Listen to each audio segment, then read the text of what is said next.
Welcome to the eighth installment of Compas FC. I'm Fernando Ramirez, joined by J.C. Cervantes, joined by Eddie Rodriguez. We are back to talk not only EPL today, but we're here to talk about more and more as more soccer leagues get started. But first, JC, New Year, Happy New Year. How did your New Year's go? Can't complain, man. A little wet, It was raining over here on our side for once, Man, but it was a good time. I enjoyed it. New Year, same me, and let's keep it going. Eddie, how was your New Year's? Happy New Year, boys. It was great. Pretty chill. Went to sleep early, raining. That, So, yeah, I had to do the Rams Charger, so I was like, okay, I'm in bed by 12:15. Gotta be up there early. But yeah, it's supposed to be a wet one this weekend here in San Diego. Hopefully everybody's staying safe wherever you are. But obviously the EPL's gotten off to a hot start. Some movement already in the table. Let's just kick it off right away. Manchester United jumps up to fourth place Oh wow. in the table. So obviously we got to start off there first. Eddie, let's start off with you. What did you think about the matchup over the week or Menu's game, and obviously them jumping into fourth place? I think they controlled the entire game from start to finish. I think they were never under any serious pressure, under any serious threat, and I think we're starting to see this football ideology that Ten Hag is trying to instill into these players, where three touches and you're in the opposition's box. I think overall everyone played a great game. I'm happy to see Juan Bissaka get these outings and starting to find himself again. And then, Marcus Rashford being Marcus Rashford, doing his thing there. Casemiro bossing the middle, and Christian Eriksen. What a revelation he's been for us. When I say us, I'm a Manchester United fan, as many of you know. So, yeah, overall great game, fun game. If you're a Manchester United fan, and top four. JC, obviously, it took Casemiro a little bit to get adjusted to Ten Hag system. He didn't play a couple of the first games that he was there, but ever since the holiday has been over, he's really come out and he's come out with a purpose. Just what have you seen from him, and what do you think he's added to Manchester United? I think he was a big missing piece of the jigsaw puzzle. I mean, for the longest time, we also a United fan, lifelong. Um, that's been the biggest missing piece is who's going to hold the mid, who's going to, fill that big void in the middle and actually help guys like a Ericsson or a Bruno Fernandez, because we didn't know we were going to get Ericsson, right? But who's going to help a Bruno and who's going to help a Rashford be able to run and get into spaces and not have to worry about backtracking and to get him still at such a high quality level, because he's played a lot of games for Madrid, and for him to still hold that form is just like a huge blessing for the team, man. Honestly, I can't say enough good things about the guy. Took care of business the last few games, but I really want to see him against a top flight team now and see how he can perform and help the team win. Well, I think, and we won't get too ahead of ourselves, but I know Manchester City. They play Manchester City not this weekend, but next weekend, so that'll definitely be, Save the uh, date. yeah, one to watch. Do you think? I mean, his style when he was even when he was at Real Madrid, it seemed like his style was always it fit more of what they do in the EPL. He's aggressive. He hits. He actually, I think I saw the other day, he still never received a red card. And since he's become a starter at Real Madrid and now obviously with Manchester United, but it just seems like he fits that EPL aggressive style. What is that? What you feel like he's now at home Oh, basically with 100%. his style? There was never a Madrid game I didn't watch where I didn't wish he was on my team. Ever since his early days at Madrid, I've always been a fan of him, and just seeing him play, and that's probably my favorite position to play as well. Is just that holding mid, and that's definitely one of the guys I've always kind of admired on the pitch. So for sure, definitely, any team will be happy to have a guy like Casemiro, but the longevity is the best part about him. Eddie, I think I saw the stat over the weekend that said Marcus Rashford has now scored 4 goals in 4 games. Do you feel like he's kind of starting to feel comfortable in Ten Hag's system? I think he's found his form, and I think he's starting to understand what the coach is expecting from him. I know JC doesn't really like this, but You can't right even take it now serious.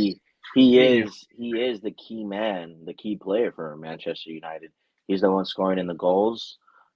He's the one essentially putting the team on his back at times, and Ten Hag is getting the best out of him. And I think during the week it was also like a bold decision when Ten Hag ended up benching him for a half, and then he came on and scored that goal. It's all positive for Marcus Rashford right now, and I think as long as he's firing, then I think Manchester United will keep firing. JC, what did you think? What did you make of him still playing, even though he had admitted that he had overslept, he missed a couple of meetings, and obviously he was still able to play? Would you have, do you agree with that, or do you feel like he should have been disciplined a little bit more? It's all fluff talk, but to call the guy the most important player for the team is a disrespect to what Luke Shaw's been doing and what Casemiro's been doing. Luke Shaw playing center back and just sacrificing himself in his natural role, and for you to disregard that is just, really disrespectful to him. I think he was the player that matched this last game, and Casemiro's been lights out since the end of the World Cup. So Rashford putting the team on his back, I don't know. That's a bit of that is a reach for sure, not a bit of a reach, but definitely what he's doing isn't possible without Shaw and Casemiro doing their part, and they're doing a lot more than he is. And beating Brentford and light goals versus lower bottom teams, you're rating them a little too high right now, champ.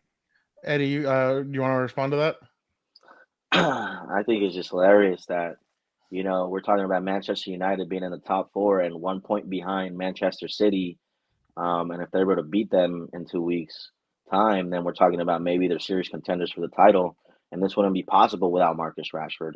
Yes, Casemiro has been a stud since the World Cup, since ever, right? He just needed time to get adjusted to the system. And Luke Shaw at center back, who would have thought, right? I know J.C. shouted it out a couple of times in the chat with us that he wants to see Luke Shaw play center back, and I guess Ten Hag was like reading your messages or something because he played him in there and he's been great.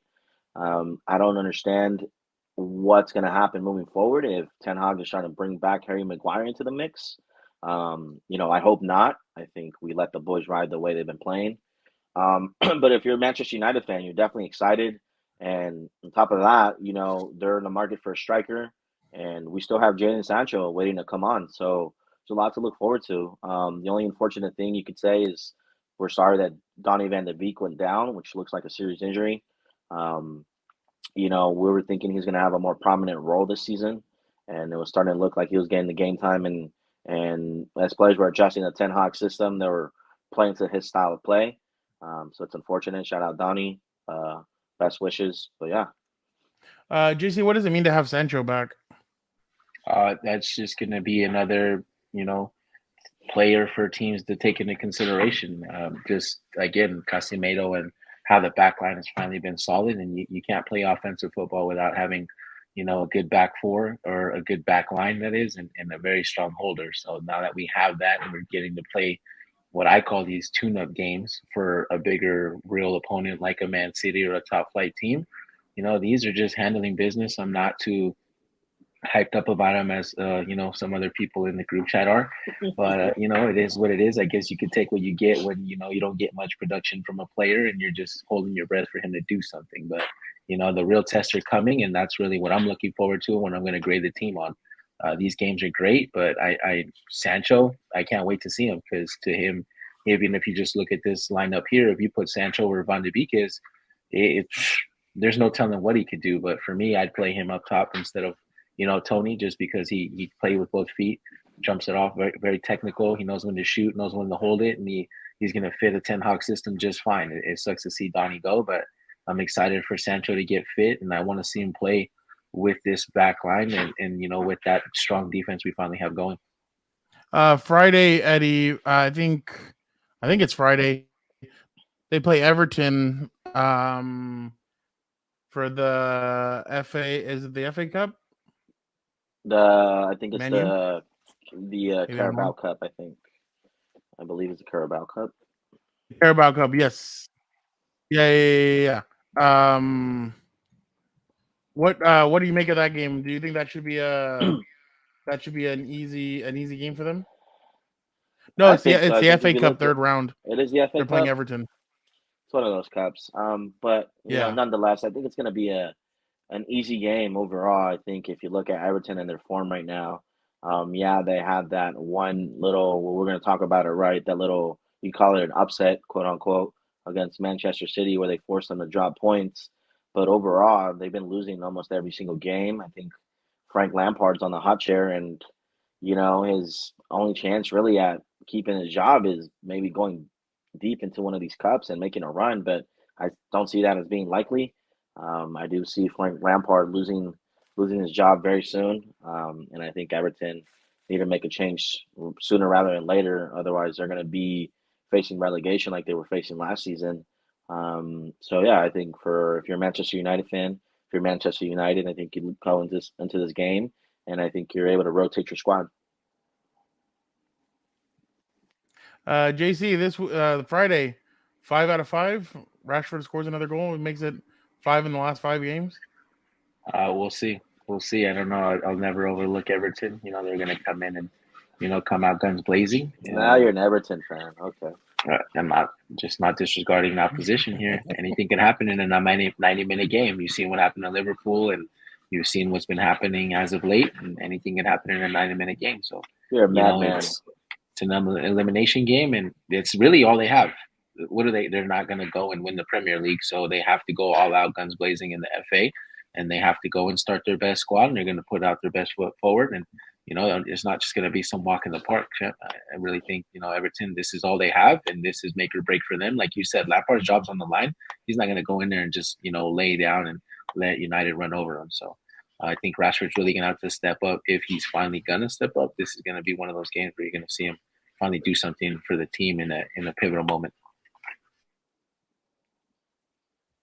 So obviously the team that Man U jumped over was Tottenham. Tottenham's been very up and down. I think they tied, lost, and they won. They lost to Aston Villa over the weekend, 2-0. JC, what do you make of Tottenham? Tottenham, where do you even start? Like we said last time, you can sum it up in one word: Tottenham things. It's crazy to see them just come out of nowhere and score 4 goals.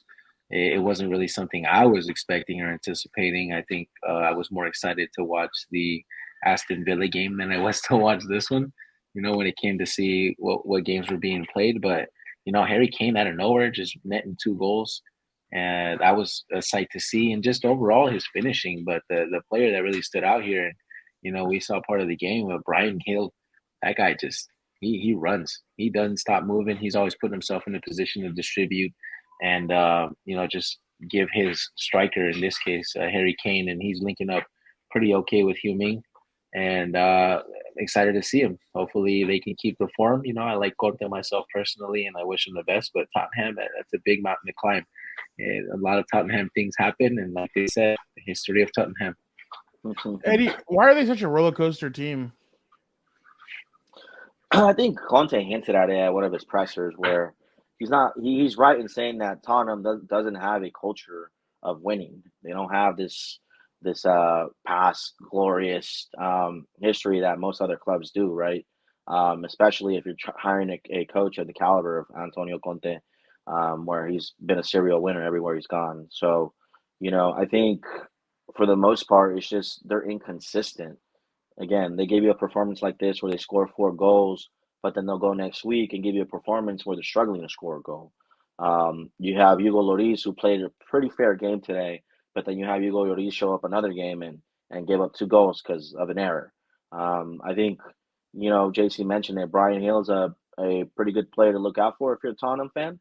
But I think the bigger story here is, 1, Harry Kane's firing again, and 2, I think that Perisic has done a really, really good job since coming to Tottenham. He's been one of their most consistent players, and if Tottenham is to have any success, I think they're going to rely heavily on not only Harry Kane but their supporting cast like Perisic to contribute to the goals. Well, Perisic also is a big part of Croatia's team as well. I mean, they know what they get exactly from him. He's one of those tough, rugged guys that's gonna play hard for sure. But do you think Tottenham can sustain this, JC? Do you feel like or do you think it's going to continue to be a roller coaster up and down with them? Oh no, forward? It's definitely going to continue to be a roller coaster. This is Tottenham. You've seen them last time when they were Mourinho, and they got close to winning the cup, and then they let him go. It's like almost they He don't shut want to off the win. He shut off the TV. Why was it? Because a reporter was dogging on the team. What on the Amazon Yeah, Prime? something like that. Yeah, I think the they were guy's dogging just him. Yeah, they yeah. were dogging it, and they were Yeah. standing outside of the facility, right? Like right outside of the facility. Yeah, Yeah. dude. No, for sure. I mean, they're going to continue to be a roller coaster, and the thing is the culture. Just like any team, any sport, it comes down to culture. And once you have yourself, of that mindset of winning and winning at all costs, and even if it's an ugly win, a win is still a win. They really don't capture that yet. And when you look at the group of guys they got going there, it's really tough to say. It's almost like an oddball crew. You got Doherty, Romero, who won a Mundial with Argentina, but didn't really put on the best of performances. Did he even play? The guy just was there, I guess. Dyer, always bottling it. Lenglet, Barcelona injury prone player, another one. Perisic and Heung-min Son and Harry Kane are really the only guys you bank on to do the most because Lloris does Lloris things and he leaves his gloves at home sometimes and sometimes he brings them. And unfortunately, hopefully Conte figures something out and he can get these guys just inspired to finish strong and hopefully finish close to the top four. Eddie, is Harry Kane still a top striker in the world? Uh, yes, I think you can still say Harry Kane's a top striker. When in form, he can, score goals from almost anything. And when in form, he's absolutely one of the best. He's had a up and down season, but that's his whole team has had an up and down season. And I think it's just it's affected him. It's affected his play. It's affected the players around him because they're so reliant on him. So if they can get Harry Kane going, then I think Tottenham have a chance to crack the top four. But if they can't get Harry Kane going, it's going to be extremely difficult for Tottenham to maybe Who do crack you top six, in my who do opinion. you got him going in for though? I mean, look, if you see the top four now, who do you really think's gonna drop out and let Tottenham in?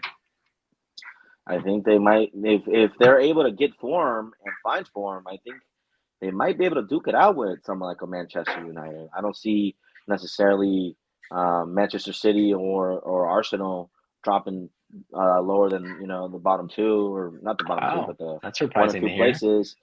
Maybe Newcastle, they lose form and they start falling out of the top four. But I don't see them Newcastle was dropped being. two in a row. They've tied the last two of Yeah, their last games. sure, yeah. So it'll be interesting.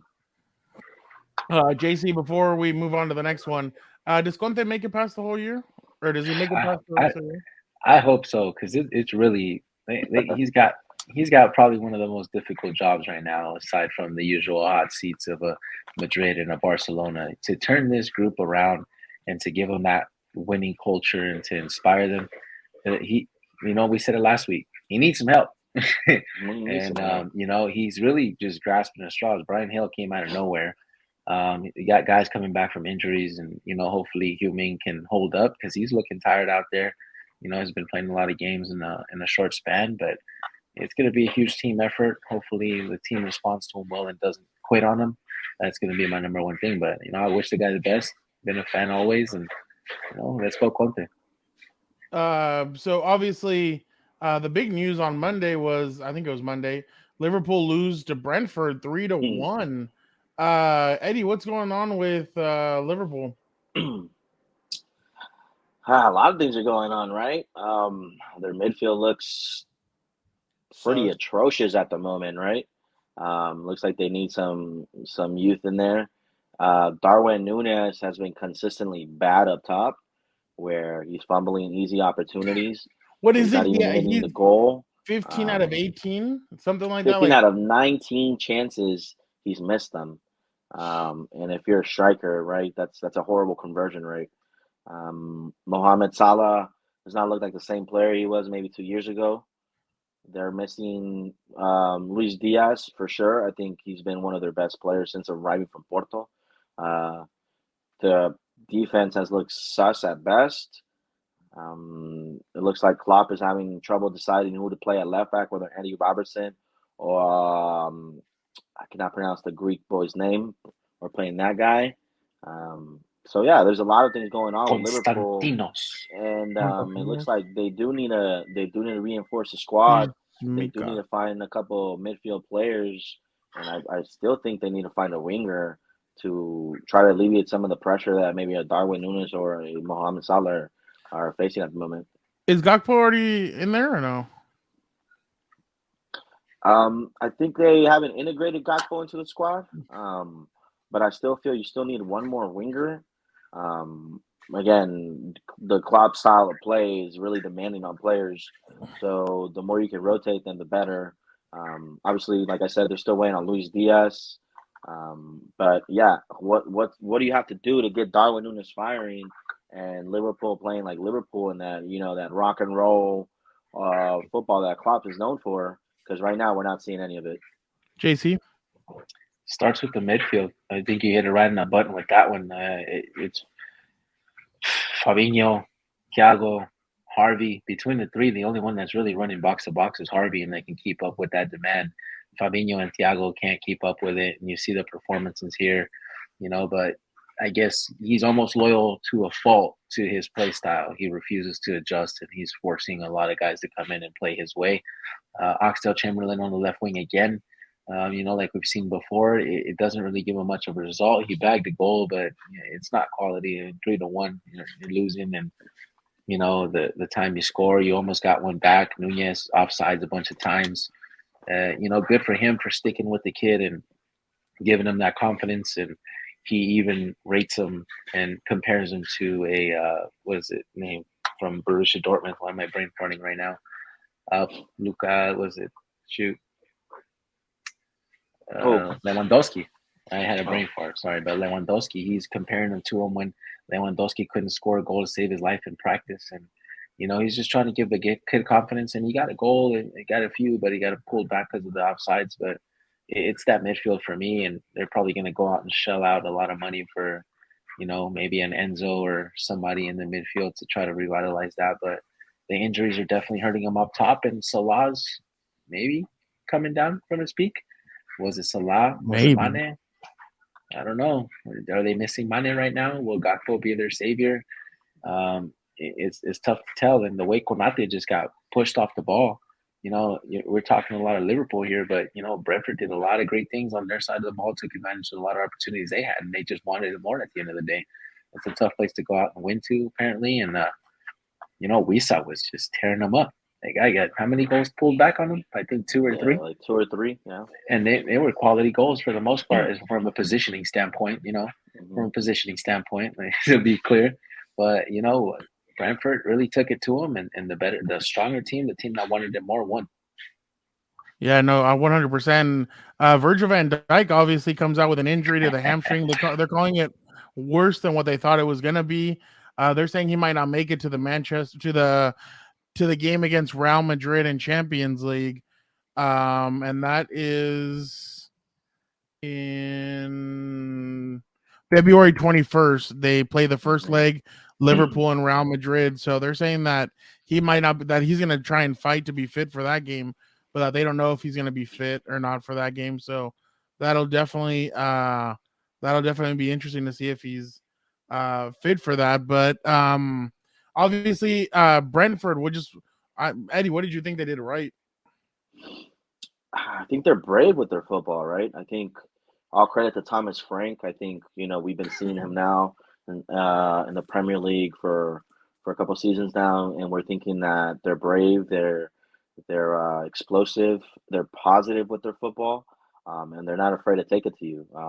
You've seen at the start of the season they thrashed Manchester United. They've squeaked some results where they could probably beat other teams like a Man City. They beat Liverpool, and let's not forget that Brentford doesn't really have this huge transfer budget of these other clubs, right? So, all credit to Thomas Frank, all credit to the players. It seems like they really bought in on his philosophy. And like J.C. said, Wisa looked really lively. And Buemo, he looked pretty lively. Ivan Toney. So them two cats really stepped up. And yeah, cheers if you're a Brentford fan, and if you're a neutral fan, you're the type of games you want to see.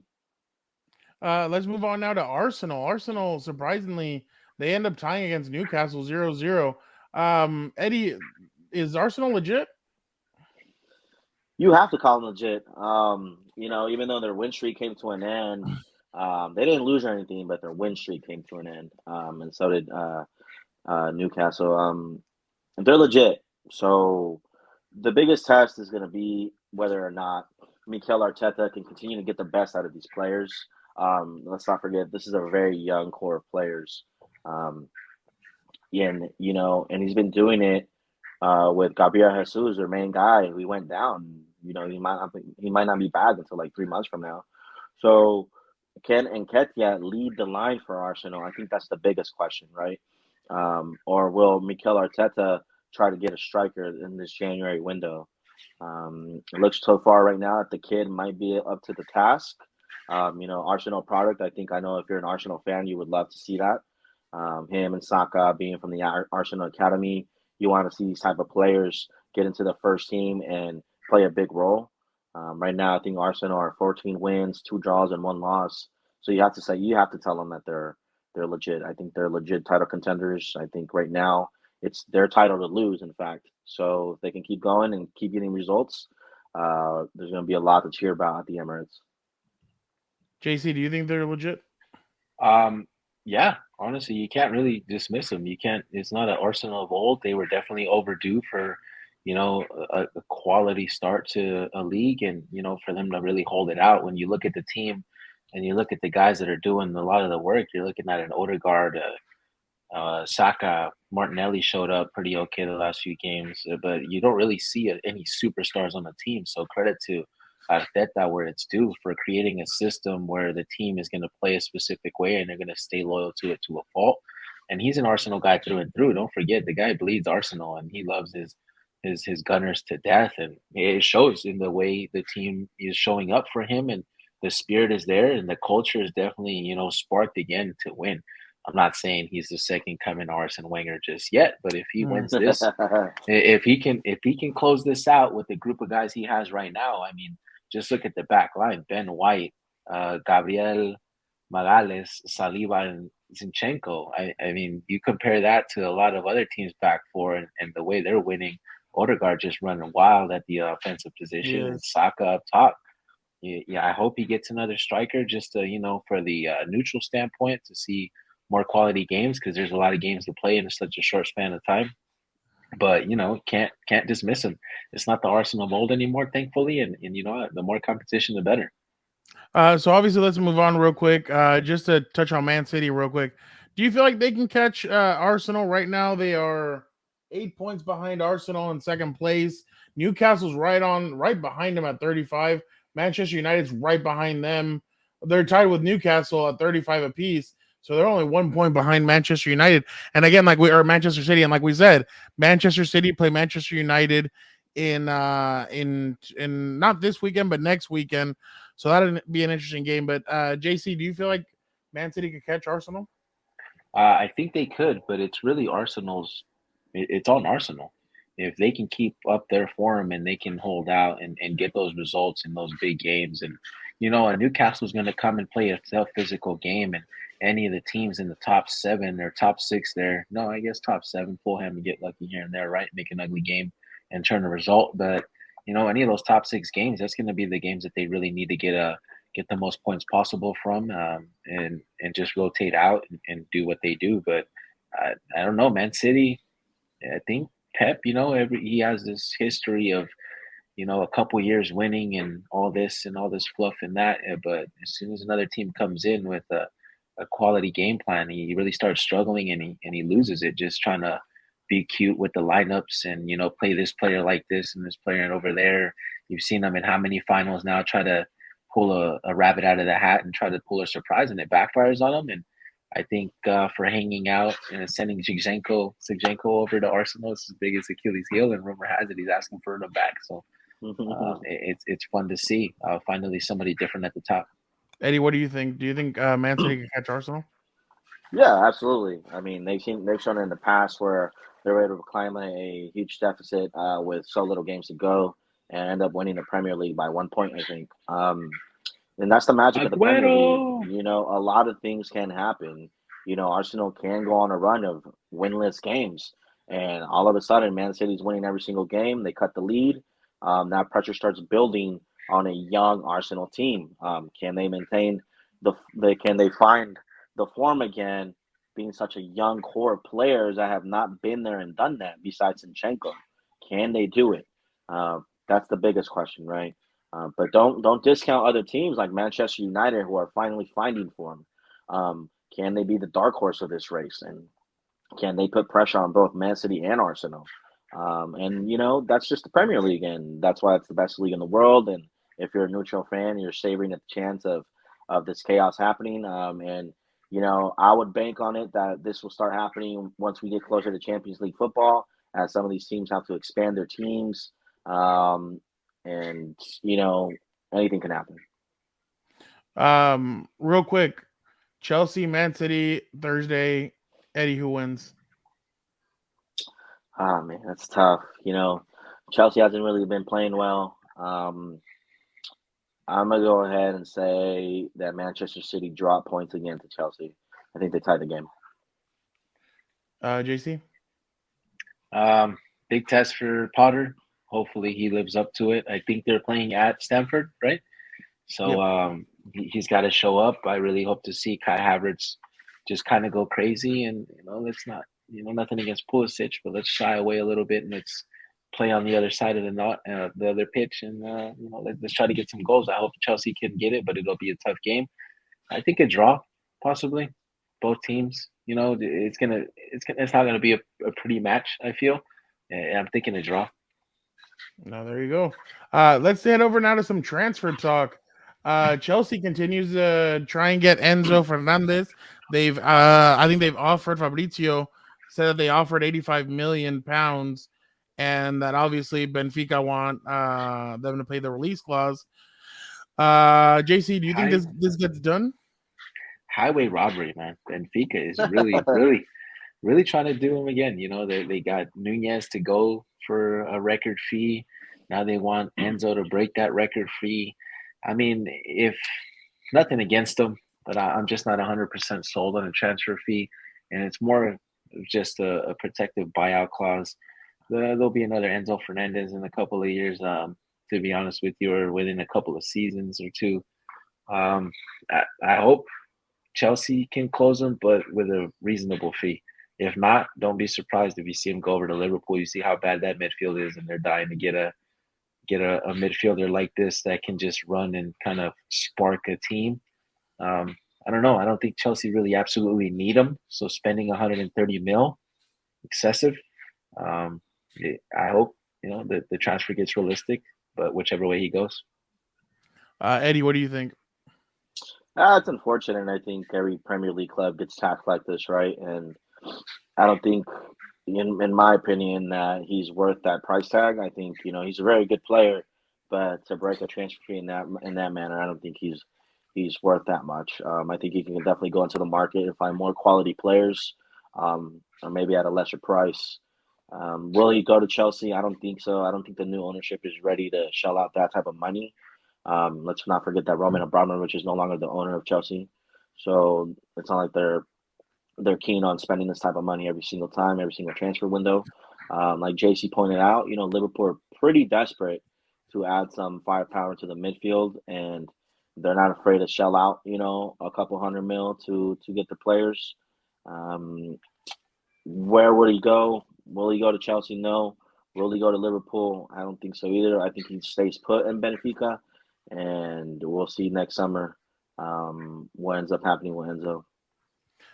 Eddie, Rafael Leao staying at AC Milan, smart and surprising. I think from our indicators suggested that he's ready to leave AC Milan and try something new, maybe try his luck in the Premier League. But shout out to Maldini, keeping his key players intact, making smart investments. I think they were going to pay him 7 million net per season, which if we're realistic, that's not a bad salary to give a player like him. You lock him up for the next few years, and you have a star in the making. So very smart business by AC Milan. I think Lau feels comfortable in Milan.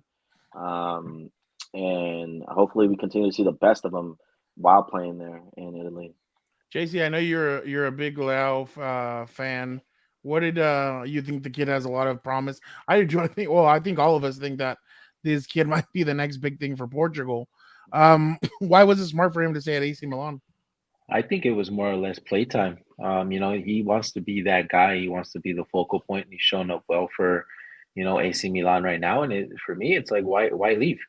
Why leave? You're already a focal point. You're doing work. You've already been nominated Player of the Month one time this year. Why not do it again and again and again? And he's, let's not forget AC Milan is football heritage. They've never been shy to have quality teams, quality players, and quality teams.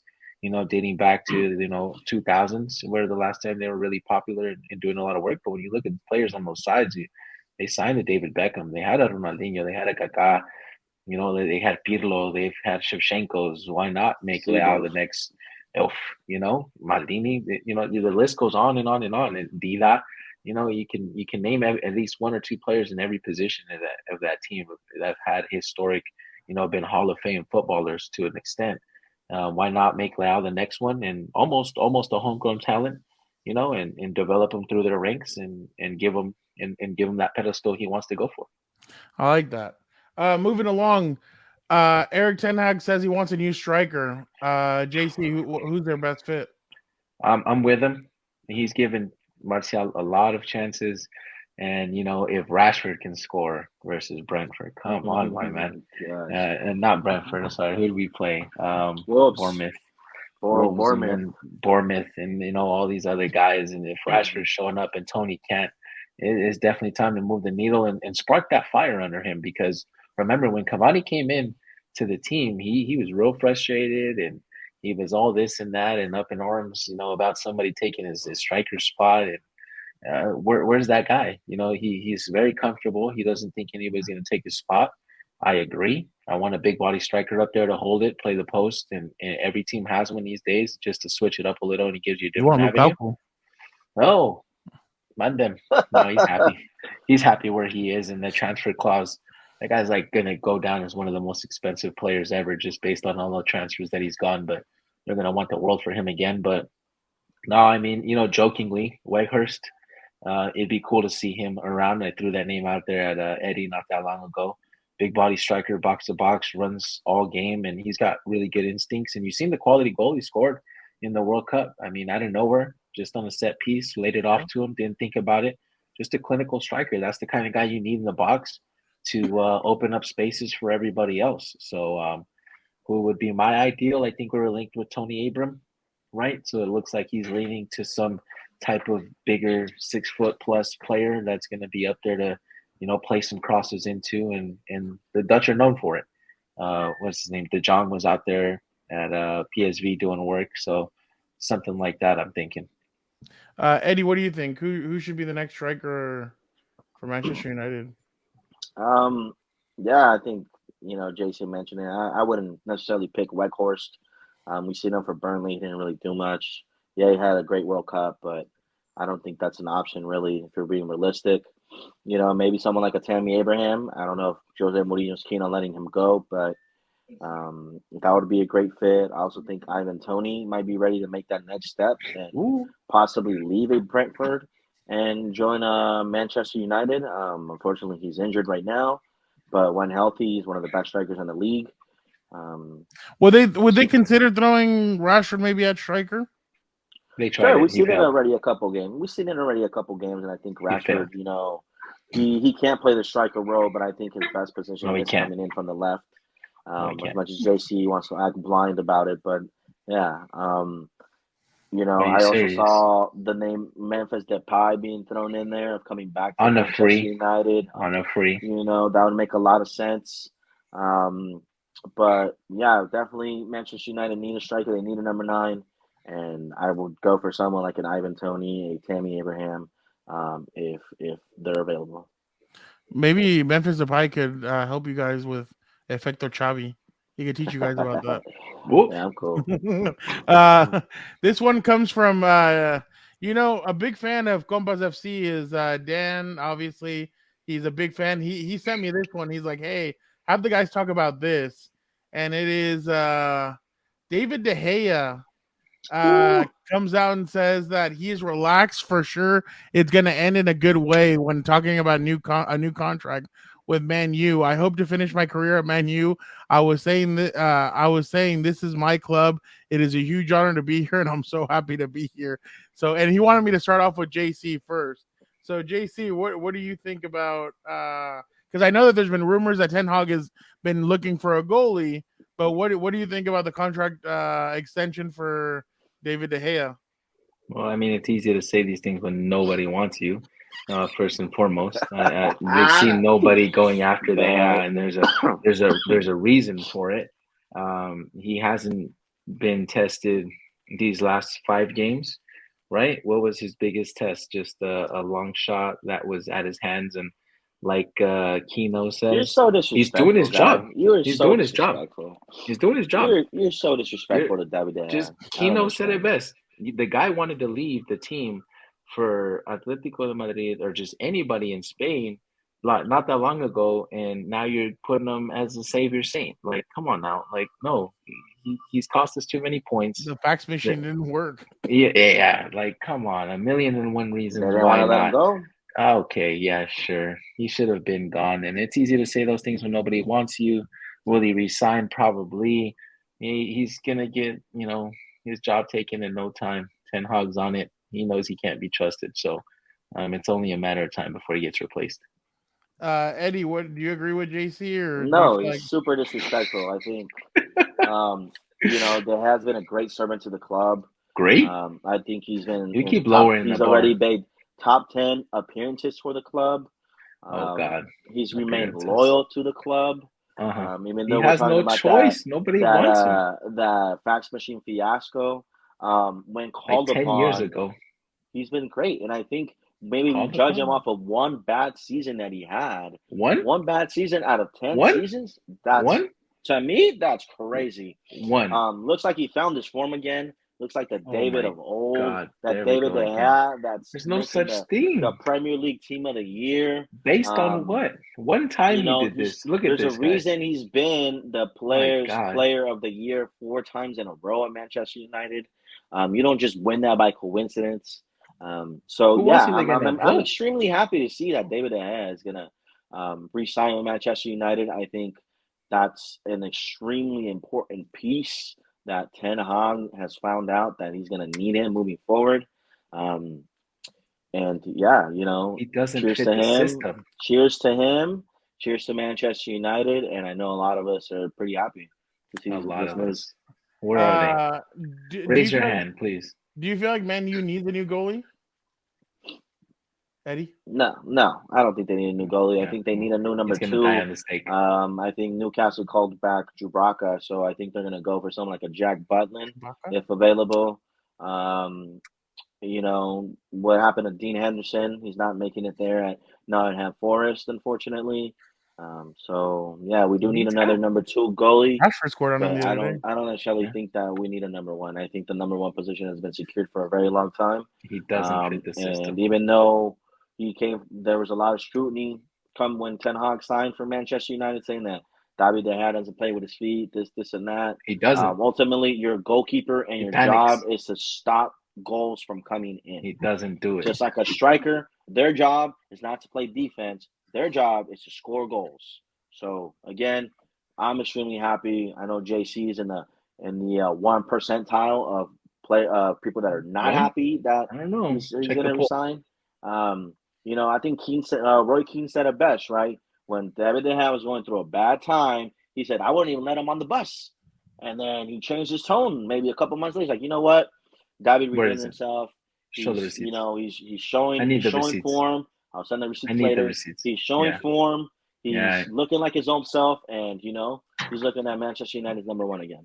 This guy. JC, who's that or who was the goalkeeper that you said you wanted them to sign? The one that should be England's number 1 goalkeeper? Jordan Pickford. It was Nicky P. Yeah. Nicky P would have been perfect, but he's definitely not available now. But Butlin is a close second. But I think Ten Hag's going to find the guy for his system. He needs a Nick real Pope goalkeeper doesn't that can fit the play. system, guy. And you're He gonna say doesn't fit Nick the Pope system. does not fit the system? He doesn't play with his feet. Let me finish, mate. I said Ten Hag is going to find the guy for his system. It's not going to be any one of those guys that I would have liked at that time because this was before Ten Hag came in. But now he's here. He's going to clean house and he's going to finish cleaning house. And it's only a matter of time before Ten Hag gets the back seat because the guy's nowhere near Van der Sar. So stop, rating him up there as if he were. You I think talk so. about this guy as if he's won a Champions League. He barely knows his left from his right. So he panics under like crazy panics when he gets the ball and anybody's coming at him, and he's cost us so many games with his weak hands. So I can't wait till he's gone. All right, let's move on now. This weekend, Liga MX is back. Obviously, the winner last year was Pachuca, if I'm not mistaken, which I'm not. Eddie, let's start off real quick. Can Pachuca repeat?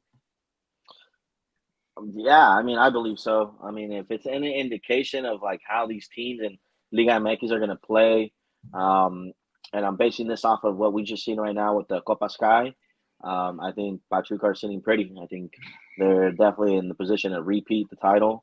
A lot of their players are still going to remain at the club. So yeah, I could see them repeating easily. J.C., what do you think? I think it depends on where Chavez is going to go, and they did take a kind of a loss there. They lost Guzman, so that was a big player for them when it comes to creating. But they do have one of the best farms, and they've been producing the best talent as of late when it comes to teams in Mexico. So they could definitely repeat. They're a shoe-in. I wouldn't dismiss them the way they were playing and the way they won, and I don't think anybody's really kind of assembled a team to beat them per se. Cruz Azul is kind of okay. Chivas got Guzman, but can they make it all work? They always start off pretty okay, and then you see them kind of bottle it at the end. And America, they're gonna splash the money, and we'll see how the VAR goes because this league is probably one of the most controversial ones outside of the Premier League. JC, can you give me a surprise team in Liga MX this year? Let's see. Put me on the spot. One ready for that one. I guess you could say maybe Toluca. Maybe Toluca, they got that big chip on their shoulder, the way they lost and the way they got beat by Pachuca, and they got beat pretty bad. So I think they have that chip on their shoulder. And, I'm not the biggest fan of Nacho Ambriz when it comes to being a coach. But, I think that they could definitely surprise a lot of teams out here. Eddie. I would say Puebla. I think over the years, Puebla has extremely surprised a lot of people. They made deep playoff runs. I should say Liguilla runs. I like the way they play. I like how their supporters always go to the stadium and support the team. So, if you're looking for a dark horse to surprise in Liga MX this season, I would go with Puebla. Eddie, give me your best final. What would be an ideal final, and who wins it? Oh man! Hey, come on, fanboy. I'm a Cruz Azul fan. Yes, but, sir. A dream final for me would probably be a rematch of Chivas versus Cruz Azul. We just seen it in the Copa Sky. We didn't really see the best of the both teams, right? Because, like we say, it's a Copa Molera, which is a cup that doesn't really matter per se. But I would love to see that. I think an all-Mexican side be in the final versus a Cruz Azul team that has revitalized, has looked pretty dangerous. And they're up there right now with Pachuca to win the chip, I think. So why not? Chivas versus Cruz Azul final. JC, what do you think? No, same for sure. I think that game, that final, I didn't get to catch the full 90 minutes of it, but from what I saw, there was a lot of back and forth, a lot of potential there. And I think if both teams catch form and they can meet each other at the right place at the right time, it's going to be fireworks. But I think a dream final. I want to see that rematch, Cruz Azul America. I want to see that rematch. That'll be a dream final. I think Cruz Azul has a little bit of a thorn on their side. I'm a Chivas fan and all. In the absolute most perfect world, the Chivas America final would be cool. But I think I want to see that rematch. as of late. I want to see that and see how they do, because Cruz Azul's come a long way, and America's not playing their best football right now, and they have a lot to prove. And that chip And on the shoulder is always. they just lost their goalkeeper. Yeah, hey, well, watch out. How'd Taylor that go? Navas coming in. Yeah, they're linked with a lot of players. I think Raul Jimenez is supposed to come back. They're desperate for a real striker. Clearly, Henry Martin is not that guy. Why he was at the World Cup, I don't know, still till this day. But I think it'll be a good move for Raul if it happens. But Wolves isn't going to let him go for a small and nominal fee. So we'll see how that goes. Yeah, speaking of weird and crazy stuff over the last few weeks, the Greg Berhalters, like it just every week more and more comes out about it.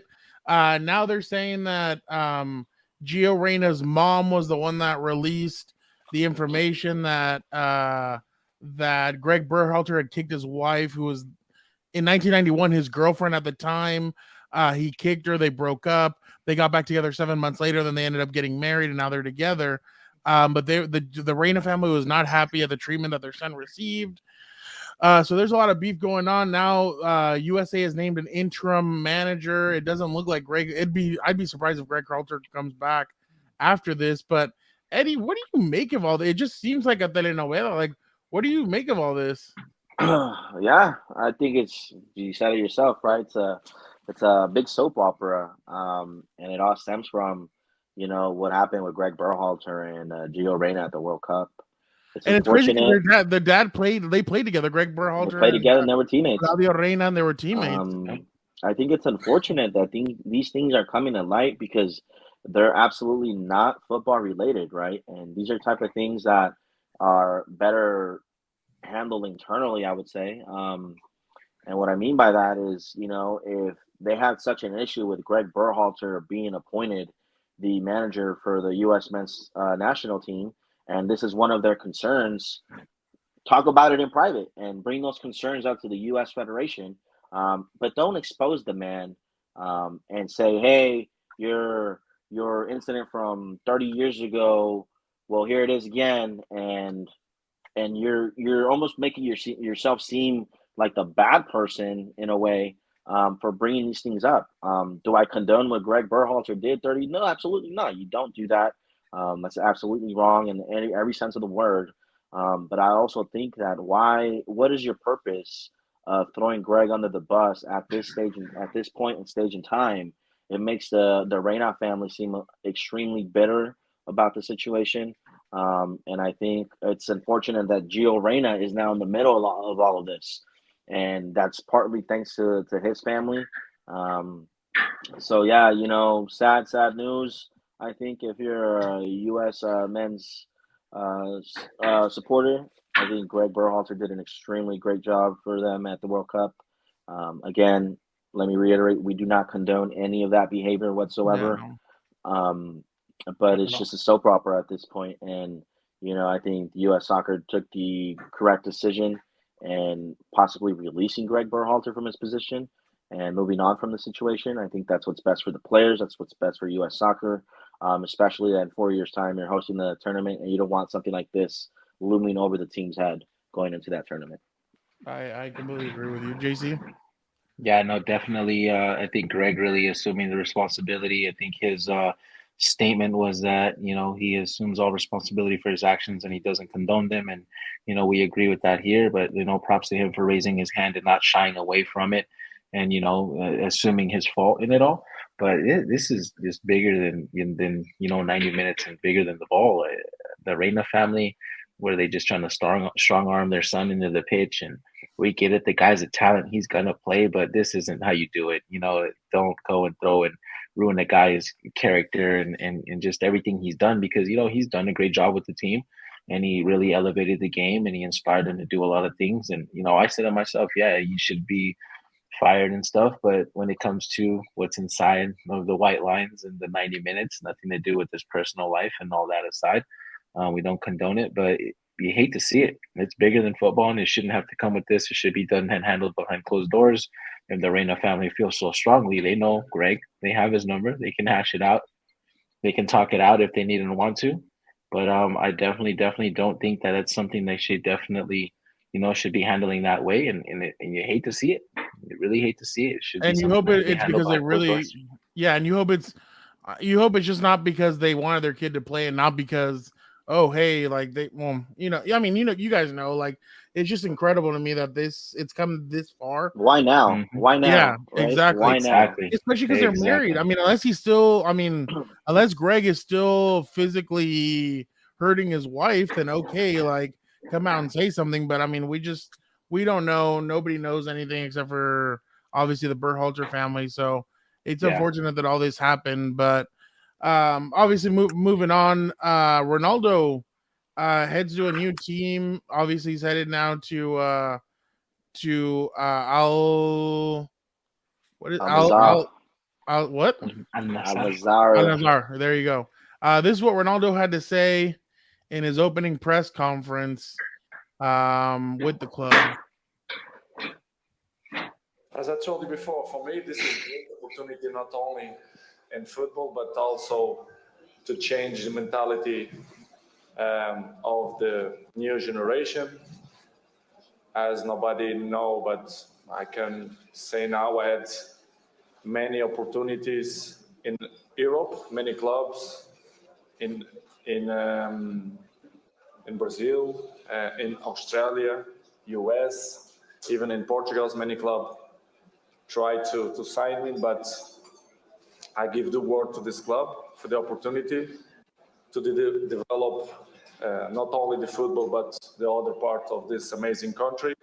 And for me, it's a good challenge. I know what I want, and I know, of course, what I don't want as well. So for me, it's a good chance to change, to help with my knowledge and my experience, to help to grow many important points.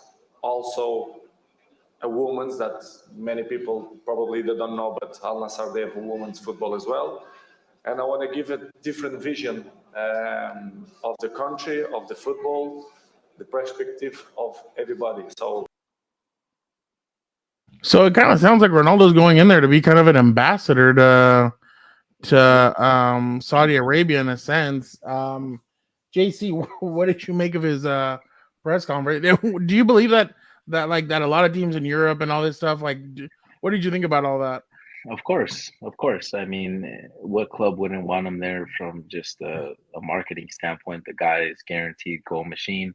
Look how many But cameras were snapping. it's crazy just to hear that he's gonna show up for a practice. Look at how many people lost their mind when he was practicing at Real Madrid. Yeah. You're just no ties to the team whatsoever. Wherever the guy shows up, stadiums sell out. He's still Cristiano Ronaldo at the end of the day. He's still a superstar of the game, based on what he's done and what he's been able to that name, how he's elevated and what he's able to do for himself. What his position in the club is going to be, like you said it, an ambassador for the country, women's football. Looks like it's starting to develop over there. But I kind of rest my head on, I know what I want and I know what I don't want. What didn't you want? What did you want? Pierre's, Morgan, please get us these answers. If I had a direct line, I'd ask him myself. But no, definitely, I feel like, I don't know, where's Chris going to go from here? And he's definitely going to score goals. We don't really get to watch too many of these games, so we'll find out how we can watch these to watch the talent level. Because Man, you're not kidding. Yeah, the time zone, one thing, but the other thing is going to be claims that it's a competitive league. How competitive, we'll see. But what does he want? What doesn't he want? They supposedly try to sign Luka Modric to a contract as well. They supposedly want Ramos also. Yeah, they're want trying Ramos. to get the boys back together. They try to get all three of them to go together, but that supposedly Luka Modric is like, dude, I still have things to accomplish here at Real Madrid. Eddie, as we're looking right here on, if you're not watching on YouTube, it's his contract. Just to explain it to you, it's a 1-year contract worth $200 million. In 1 month, he'll be earning $16 million per day, $548,000 per hour, $22,833 per minute, $380 per second, $6.34. Ridiculous. Eddie, what do you make of his press conference and him obviously heading to Saudi Arabia to go play soccer? Let me get a loan, Cristiano. But no, I think you said it right. I think he's more of an ambassador, and I think the Saudi government is partially funding the part of his contract. I don't think necessarily the club is sponsoring most of that contract, and he's there to eventually be their ambassador for the 2030 World Cup. I think the Saudis have shown great interest in showing the world their new project and their new city and how it's how things have been developing in that country. I'm pretty sure we're all aware of that mega project they're creating, that huge line where everyone's going to live in that one single line, which is a self-sustaining, metropolis, I guess you can call it. That's crazy. And they're eager to show this off, right? And what better way to show the world what your country's all about than we just saw it in Qatar by hosting the World Cup. And I think David Beckham did it for the Qataris, serving as their ambassador for their bid. And I think Cristiano Ronaldo is going to be serving as Saudi Arabia's ambassador for their bid for the 2030 World Cup. But what happens if Portugal is also going to build for that 2030 World Cup? Do you think he stays with Saudi Arabia, or do you think he goes over and tries to help Portugal? I think I saw. You're I saw that a rock and a hard place at that point, right? It's Portugal, Spain, and another country that are thinking about doing a joint one like the United States did. I just can't remember the other country. Would it work with these countries? Like I understand that a lot of these European countries are trained right away, but honestly, that's a huge hypothetical we're summing up right now. As it looks like right now, it looks like Cristiano Ronaldo has given his word to not only the club but also the Saudi state. And I think Ronaldo is an honorable man, and he'll honor his contract. And I think he will be the ambassador for 2030. Speaking of being honorable, that's all you're going to get here on Compas FC. You're going to get the real deal. I appreciate you guys again for checking us out. Next week, we'll have a lot more of the EPL, what happened over the weekend, what happened in Liga MX, what happened in some of the other leagues. We're going to start touching on more on some of the other leagues around Europe, around the US. When MLS starts up again, we'll be checking that out as well. Don't forget to check out What's Up Bolts. Dan and Dago and I break down basically a scenario going into the weekend with the Chargers. If the Baltimore Ravens lose to the Cincinnati Bengals on Sunday at 10 a.m., and if Cincinnati wins, then the Chargers are the 5th seed. They do not have to play their players. Dan and I have been talking about it. You rest your guys, wait until the playoffs, where you're either face Jacksonville or you're going to face a rematch against Tennessee. Don't forget to check out House of Horns. Gilbert's heading to the last game of the season in Seattle. Can the Rams play upset, or will they take another L and come back home after playing Seattle? And then obviously, Compas on the regular Compas on the beat, we talked about it. Gilbert is all over Justin Jefferson and the Minnesota Vikings, calling them frauds. That's where I'm calling out the Dallas Cowboys, saying that they'll lose to the Tampa Bay Buccaneers opening weekend of the playoffs. Who's right, who's wrong? Go check all that good stuff out. And Combat Compas, don't forget, it's coming back. Sasha Banks debuts a new name, Mercedes Moné. I'm not really feeling it, but she's liking it. She's heading to AEW according to multiple reports. Gilbert and I will be having an AEW superstar talking to us next week as they come to Los Angeles. So that'll be the great return of Combat Compas. So we appreciate you guys so much. For JC, for Eddie, we appreciate you guys checking out Compas FC. Thank you guys. And like we said, we're going to continue doing this every single week, bringing you the beautiful sport, and appreciate you guys so much. JC, Eddie, anything to add before we head out? About those Chargers. I think if you're, for those in California, especially Northern California, our thoughts are with you. I know it's been getting pretty rough out there, especially the Bay Area. So stay safe out there, and be well. And other people. It's only going to get crazier this weekend, so supposedly. So yeah, everybody stay safe. I can't wait till those videos come out of like people riding Shamus across the or like boogie boards and stuff. So those are usually a lot of fun. But again, we appreciate you guys so much. Don't forget to go check out the Compas FC TikTok. It is at Compas FC 11. Dan and Diego's been doing a great job with that one. He's been kind of managing that TikTok account, so he's been doing a great job with it. Go like, subscribe. Don't forget, like, subscribe to all the videos. Be it compa, tell it compa. We appreciate you guys so much. Have a great weekend.